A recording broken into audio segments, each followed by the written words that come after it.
On envoie des fusées dans l'espace, mais un des trucs les plus incroyables, c'est peut-être cette petite piqûre chez le dentiste. Comment est-ce qu'on peut juste éteindre la douleur, comme ça, sur commande, dans une zone toute petite?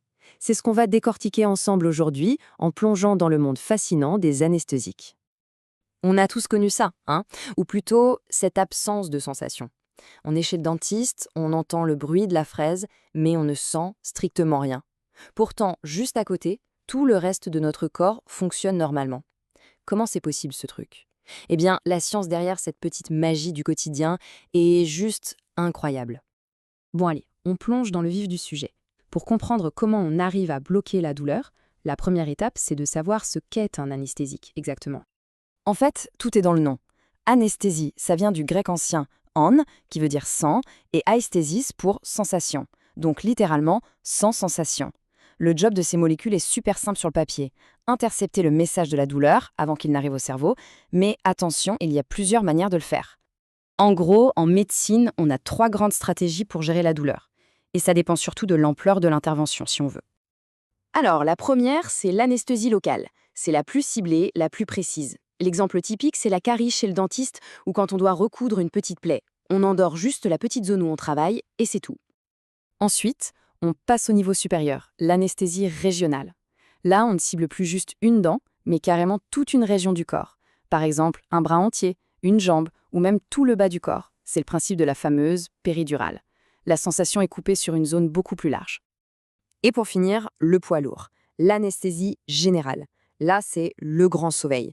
On est complètement endormi, inconscient, pour les grosses opérations comme une chirurgie à cœur ouvert. On ne sent rien, on ne se souvient de rien. Mais aujourd'hui, ce qui nous intéresse surtout, c'est la première, la locale. Ok, mais alors comment ça se passe vraiment au niveau microscopique? Comment une toute petite injection peut réussir à dire au cerveau «Non, non, tout va bien, ne t'inquiète pas, il ne se passe rien ici»? Alors, imaginez un truc simple. Nos nerfs, ce sont comme des autoroutes. Et le message de la douleur, eh bien, c'est une voiture qui file à toute vitesse vers le cerveau. Pour avancer, la voiture doit passer par des sortes de péages, qu'on appelle des canaux sodiques. Et l'anesthésique, qu'est-ce qu'il fait? Il arrive et il bloque ces péages. C'est comme s'il abaissait la barrière. Résultat, la voiture douleur est complètement bloquée. Le message n'atteint jamais le cerveau. C'est à la fois tout bête et absolument génial. On a tendance à penser direct au dentiste, mais en réalité, l'anesthésie locale est utilisée partout. C'est un outil hyper important dans plein de domaines de la médecine, bien plus qu'on ne le pense. Ça va bien au-delà de la bouche, pour faire des biopsies, pour la chirurgie de la cataracte, pour recoudre des plaies. Mais il y a aussi des utilisations plus étonnantes. Vous savez, les crèmes apaisantes pour un coup de soleil ou une piqûre de moustique? Eh bien, c'est exactement le même principe. On bloque les nerfs pour calmer la sensation. C'est ce qui rend plein de soins possibles, et même notre quotidien un peu plus doux. Mais attendez, ce n'est pas tout. Le plus fou, c'est que les molécules chimiques n'ont pas le monopole pour bloquer la douleur. Il existe une autre méthode, beaucoup plus ancienne, beaucoup plus simple. Eh oui, le froid. Un simple pack de glace sur une bosse, ça soulage. On le fait tous, sans même y penser. C'est en fait un anesthésique naturel. Mais attention, ça ne marche pas exactement de la même façon que les produits qu'on injecte. Pour bien comprendre la différence, revenons à notre image de l'autoroute. L'anesthésique chimique, on a dit, il ferme complètement le péage. C'est un blocage total. Le froid, lui, il est plus subtil. Il ne ferme pas la barrière. En fait, il va carrément geler la route. La voiture douleur peut encore passer, mais elle est obligée de rouler au ralenti.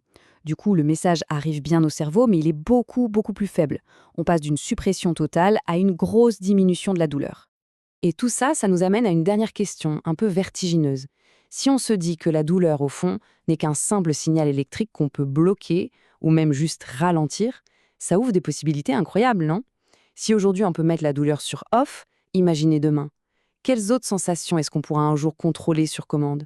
La réflexion est lancée.